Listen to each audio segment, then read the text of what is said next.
Just the Tips. All right, everybody, Adam and Mike here with Just the Tips, podcast number 63, live from Orlando, Florida. Yeah, here we are at the Airbnb. We had an awesome week. Unbelievable week. Yeah, dude. I mean, it was a lot of golf, a lot of sun, Yep. a lot of fun. Absolute great Good time. times. Let me, before we hit our, our sponsor, let me ask you a question. I was talking to some of the other guys about this, and I've just never been on, like, a lone guy vacations before. Like, I went with my parents, and then I got in relationships, and then I had kids, and then this is my first, like, getaway by myself. Where I have to worry about two things. Number one, what time am I getting up? And two, what time is the tea time? Yeah. And outside of that, I don't have to worry about anything else. Yeah. So what's the question? Have I ever done it? Yeah. Had you been on vacation by yourself before? Where you're the only person you had to take care of? I mean, when I was younger, like in my 20s, yeah, I would go like somewhere like, whether it was like I would go back home and it would just be me or whatever. But it's kind of free, right? It's kind of nice. It's kind of almost like I feel like I should be responsible for more things, but I'm not. It's a good time. I recommend the solo person vacation, even if it's just you without your friends. Go by yourself, go on a vacation. But listen, we want to thank our sponsor profusely, MyMedicareNY.com. That's MyMedicareNY.com. Again, if you're 65 or soon to become 65, reach out to MyMedicareNY.com for a free consultation to navigate through the trials and tribulations of dealing with the federal healthcare system at that age. And they'll take good care of you. And if you need additional coverage, they'll show you how it works. If you got the free stuff, that's fine. They'll take care of that for you too. But again, just reach out to Mike at MyMedicareNY.com. Yeah, check it out. We appreciate it. It's good stuff. But we got to talk about Florida, dude. So if you guys can see, we're nice and tan. A little wind and sun crisp. Yeah. So we're filming this on our last day of the trip. We're at the Airbnb. We played as a group. There's 8 of us. 144 holes. 144 holes as a group. Then we also played a practice round the day before that. Yeah. I played 2 other 18s before that. I forgot. We've been down here so long. I forgot you played those other courses and had the extra advantage. And that's what I'm going to chalk up. Math works out to be. I'm going to do it real quick. I don't know my phone. 144 plus 18 plus 18 plus 18. 144 plus 18 is 52. 62 is 70, 80, and 9 is 189. 198. 198, I meant. 198 holes since in 7 Saturday. days. Yeah. 7 days. Yeah. That's incredible, dude. So we were thinking 3 birdies. It's not a goal. It's not a goal podcast yet. No, okay. But so we want to make this a relatively brief podcast because apparently some people tell too many stories in the cart and around the dinner table. So why don't we shorten this one up? I would do this. Why don't we do our top 3 favorite things that happened to us here in the BROLANDO trip? So why don't you go? Oh man, you just kind of caught me off guard. Do you have anything off the list like right away? One of my favorite things is that we get a chance to play we get up early. We play 36 holes. We come back sweaty and exhausted, but it turns into the guys love the way we made the sound is the self-care. And for some people that's bourbon, for some people it's beers, for some people it's massage gun and hot tub. But it's every night, and that kind of bleeds into you're done and then you go to bed. And for some people that's an hour, for some people it's several hours. Last night we were having a good time and we sat on the back deck and next to the pool, next to the hot tub, and we had ourselves a laughing fit that I can't remember laughing that hard in forever. And like my abs hurt. Yeah. You said you almost threw up. Yeah, dude. Yep. Yeah, I was laughing pretty hard. Yep. So like I said, that's we're kind of to that point where it's like mentally and physically and emotionally exhausted, but we're having such a good time. It's so much fun. Something struck us funny and almost knocked me out. So I would probably put today up there when we all finished at Shingle Creek.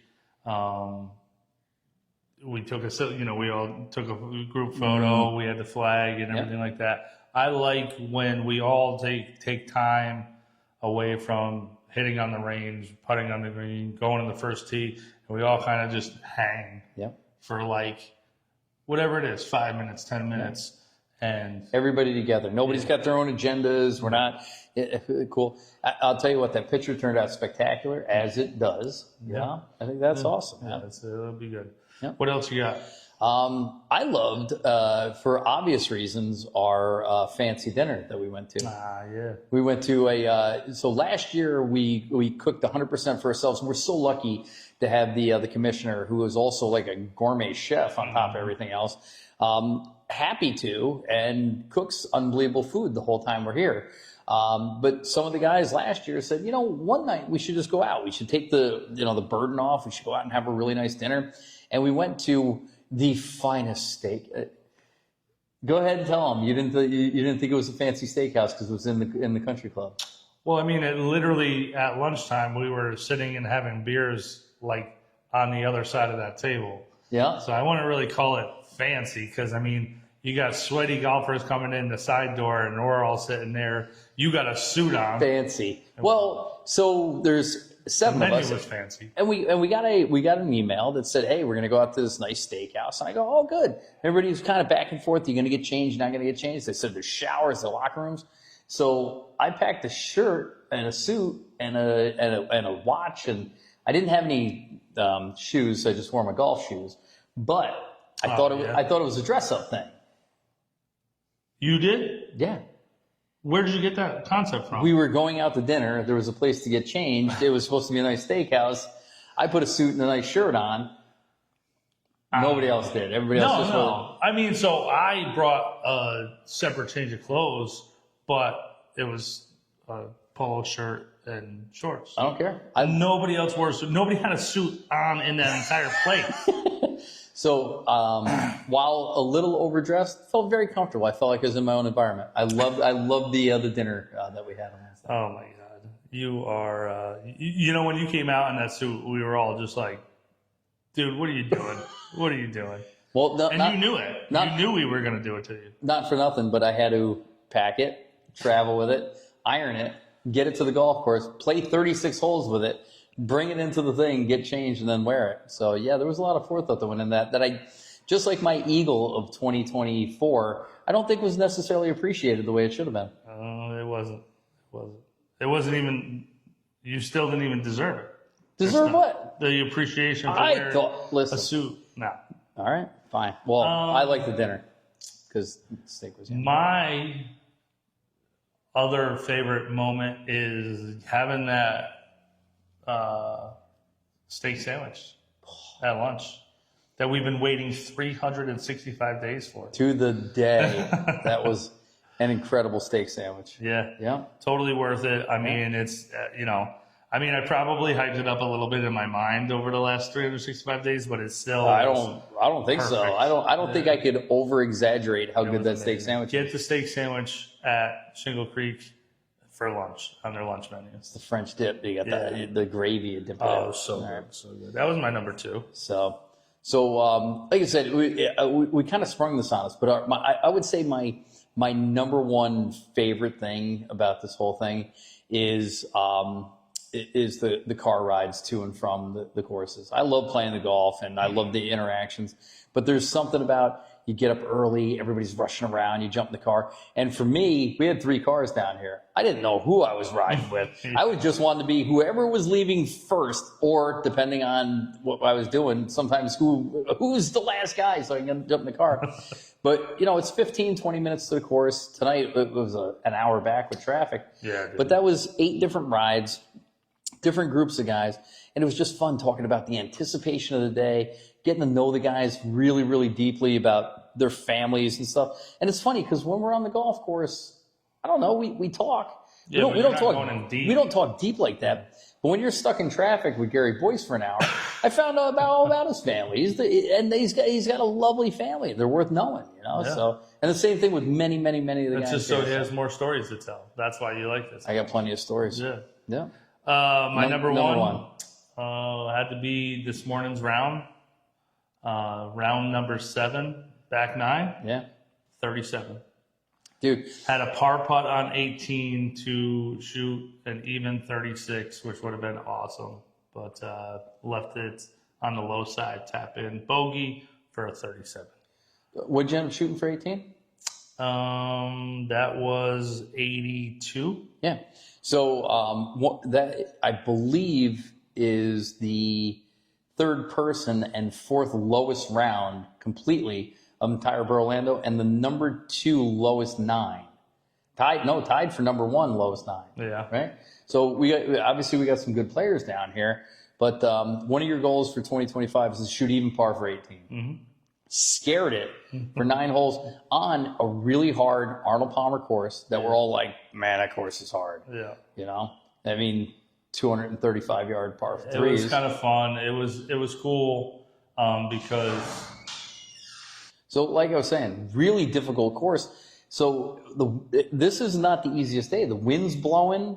It's the last day. We're all kind of gassed. I mean, you've been playing longer than the rest of us. Why do you think you broke out your best round on Friday morning of the BROLANDO trip? I don't know. I honestly don't know like what was happening. I kind of blacked out the whole time. No. I woke up. I had 37. No, I just was grinding, man. I was making a lot of I wasn't hitting greens. If I did, then I would just easy 2 putts. If I wasn't hitting greens, I was chipping on. And for some reason, I just haven't been able to get a feel for the greens that we've been playing. Yeah. So I stopped overthinking them. And that was really like the big thing, as I would like read it. I'd line up the ball, like when I'm squatting down behind. Yeah. Line the ball up, and I wouldn't even take practice swings or nothing. I would stand over the ball, trust the line I already read, and then just putt. Yep. And I made a bunch of putts. So nice job, dude. So how'd you find putting? Because you played 2 different courses on Saturday and Sunday. A crazy little municipal course that we should talk about on Monday. And then back and forth between Champions Gate and Shingle Creek, which are both rock star courses. So you played a lot of different greens, a lot of different, undulations or undulations. I just started thinking, well, one, because, we've been talking about that all week about how down here we were over reading greens, right? We were like, oh, it looks like a break that is freaking straight putts and all these things. I just said, all right, focus on speed, right? So if I trust in my line that I already have on my ball, now just worry about speed of getting it to the hole, and not blowing it by or leaving it 6 feet short. Yeah. So that was it. Smart, dude. Because I struggled putting. I struggled so bad this whole time. Really? And it was from day one. I got like nervous. I was 3-putting every green, and I haven't been practicing or playing at all. And I couldn't get the feel to the point where like 2 footers were looking like, I'm not sure if I'm going to make this, right? So I made it. Yeah, that was Monday when we got down here. Oh yeah. Now it's first day and stuff like that. So I really wanted to get to a putting green on Tuesday, but we didn't get like a real quick start on Tuesday. And you were freaking out. Oh, dude, nobody would leave, and I don't have a car. I'm like, I was ready to call an Uber, so I get and by the way, it's 6 a.m. It's dark. It's not going to be light for an hour and a half, right? But I'm like freaking out. So I hit some putts and stuff like that, and I'm putting and I'm putting and I'm putting, and I go, I think I know how to fix it, because the putter's wobbling. I'm taking the putter back and it's wobbling, right? And I go, I don't know how to fix this, and I go, what if I went cross-handed, which I never do, and man, it locked my arm into my side, and I could take the putter back and straight through. I don't know if it was the right decision. It probably wasn't. So wait, you did that? You started that on Tuesday? Yeah. Not on Monday. Not on Monday. Nope. When did I notice? On Tuesday? On Tuesday in the second round. Yeah. So, speaking of, I struggled putting the whole time I was down here. I made a handful of putts outside of 5 feet. I made 1 or 2 outside of 10 feet, but that was it. Over 100 and 44 44 plus 18 is I don't know. is 54, is 56. 62, 64 holes, 64. 62, 54, 62, 162 holes. Wow. Sorry you guys had to see that. We edit that out, please. So over 162 holes, I think I made 2 putts outside of 10 feet. Right? So and I bet I had, without exaggeration, a dozen 3-putts and 1 4-putt. Right? You had a 4-putt? Yeah. I wasn't the only one in the group. The other person That wore doesn't make magnanimous. it better. It doesn't. So like I said, so struggle putting, but you figured it out, and like I said, started. I just stopped overthinking it. That was it. I noticed that a lot of times, like that's what happens in this sport, is that you have so much time to think that it messes you up. Yeah, I've had months to think about what I was going to do down here. So if we could talk about one particular putt, though, what about the putt you made on 18 today? Or didn't make, but 2-putted on 18. So we pressed these guys to win the overall, and we pressed them for the overall, and I hit a shot that was pin high to the right about 30 feet, and it had a shelf in the middle of it, and the pin was at the bottom of the second shelf, and I just picked my line. I putted. My goal was to putt it just past the crest. Yeah. And I did perfectly. Dude, this thing was tracking. Yeah, it was. Tracking it. It went by, maybe 2 balls to the right. Yeah. But it nestled up maybe 2 feet long. Speed was perfect. And then I tapped it in for par. Yeah, that was a terrifying putt. If you didn't get the speed right. You were done. And what's funny is that, and maybe it's the Bermuda, maybe it's the greens, maybe it's the humidity, but I've had putts that I've put it down the hill just a little bit too much and they've rolled out 12 feet past. And then I've had putts I've rolled down the hill and they stop in the middle of the hill. And it's crazy. We had one guy today, had a steep downhill putt, and he just tapped it. It rolled and it rolled and it rolled, and it got right to the hole. And right before it fell into the hole, it backed up. I've never seen that before. So it felt a little bit like the putting gods were against us, but you putted good. The overall, though, how do you feel? And we've talked about this amongst ourselves, how emotionally draining playing 144 holes, bets and side matches and Stableford's and this and that going on and on and on.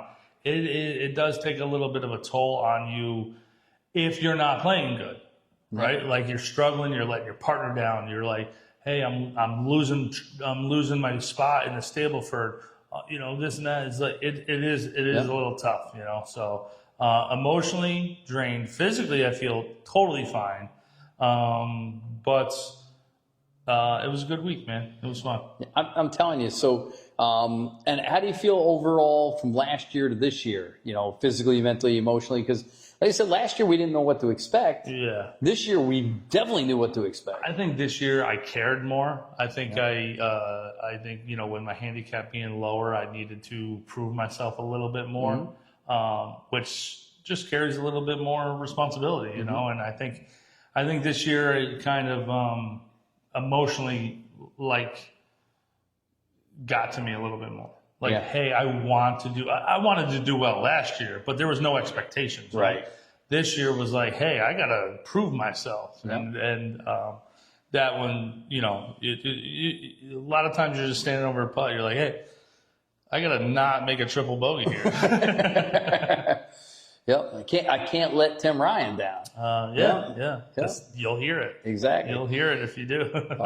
So I had a little different experience. I mean, one was, I came down injured. I got cleared on the 4th. We flew out on the 10th, but I hadn't swung a club at all. The first ball I hit since I hurt my finger was Monday at the golf course. It was on the driving range, and I was just unsure about how it was going to hold up or how much pain I'd be in. Overall, the finger held up really, really, really good. Shout out to the doctors at Westchester Medical Center for sure. But what was unique was because I haven't been working out and because I haven't played golf, I got no calluses left. Yeah. And I kind of had to do the stupid double glove thing, which got me. I saw that too. It's obnoxious looking. I don't usually wear a glove at all. And now I got 2 on. Yeah, it looks like oven mitts. So like I said, a little disconcerting and stuff. but overall, that wasn't a big deal. But the fact that I didn't come down with any expectations, I thought I had expectations. In the back of my head, I'm dude, you're going to play into it. You're going to break 80. You're going to have a good time. And then Bird comes out and he starts firing. First day, breaks the all-time single-day record at Shingle Creek or at Champions Gate on National International, goes 78-76, which was a distinction that I would have liked to have at one point. And I backed that up with like a nice 92-88, you know, and I'm like, wow, And you guys are playing low gross. Because I'm an idiot, because my ego got the best of me. He's like, we doing low gross for the week? I'm like, yeah. And I figured I'd lose the first two and then I'd be like close the rest of the way. He's blowing me out by 20 strokes. Yeah. And that's, dude, I was starting to get pissed off. Not at him, but I was like, why are you betting him? So I literally tried to get out of it. And he did happen to say to me, he's like, listen, dude, he's like, I need some juice. I need some competition. And which told me two things. One, I wasn't allowed out of the bet, and I was owed him $10 every single time we played. And two is that I had a responsibility to him to play a little bit better, to push him a little bit, right? Yeah. And thankfully, he started playing worse because I wasn't going to play that much better.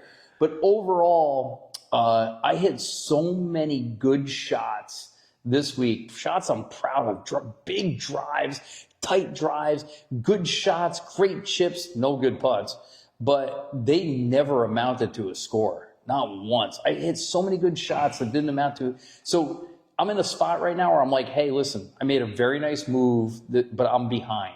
I'm super motivated that when I get back from this vacation, I'm going to stop drinking. I'm going to start working out twice a day. Once a strength training, once a cardio or a golf specific training. I got to start my 30 swings a day.